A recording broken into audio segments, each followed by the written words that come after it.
और इस वक्त जिस खबर का रुख करते हैं, बेहद चौंकाने डराने वाली खबर है। देश के महानगरों में चलने वाली सबअर्बन लोकल ट्रेनों में भीड़ की वजह से 2010 से 2015 के बीच 4,885 यात्रियों की मौत हुई है। यह खुलासा हुआ है रेल मंत्रालय पर पेश की गई सीएजी रिपोर्ट में, जिसमें यह कहा गया है कि 5 साल में भीड़ की वजह से लोकल ट्रेनों से गिरकर 4,885 यात्रियों की मौत हुई है।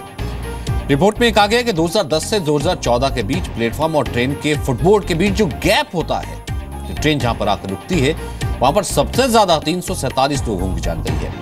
रिपोर्ट में यह भी कहा गया है कि खराब ट्रैक और पुराने ब्रिज की वजह से सबअर्बन ट्रेनों की गति लगातार कम हो रही है।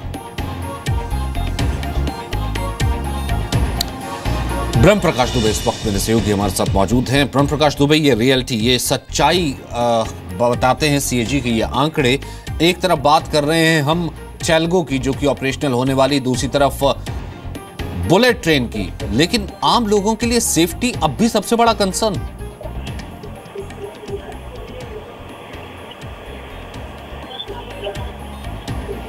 ब्रह्म, आवाज आ रही है आपको? जी सचिन, बताएं।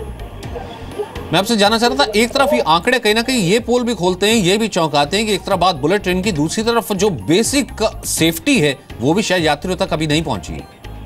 बिल्कुल सचिन, आपने सही कहा और सीएजी ने इसी को लेकर गंभीर सवाल खड़े किए हैं। देखिए, एक तो ये कि आप प्लेटफॉर्म और जो फुटबोर्ड है, जो ये लोकल ट्रेनों की जो ट्रेनों की फुटबोर्ड होती है, उनके बीच अंतर भी नहीं पाट पाए, उसके चलते 350 लोगों की मौत हो जाती है पिछले 4 साल में। दूसरी तरफ आप देखिए कि जो जिस तरह से सीएजी ने कहा है कि उपनगरीय ट्रेनों में लगातार तेज गति से भागती ट्रेनों में कोच में ज्यादा भीड़ के चलते जो मौतें हुई हैं, वो भी बेहद गंभीर मसला है। सीएजी ने कई तरह के सवाल खड़े किए हैं। सीएजी ने ये भी कहा है कि जो देश के 202 अति संवेदनशील रेलवे स्टेशन हैं, जिन पर सुरक्षा व्यवस्था पुख्ता की जानी चाहिए थी, उन पर रेलवे ने अभी तक सुरक्षा के पुख्ता इंतजाम नहीं किए हैं।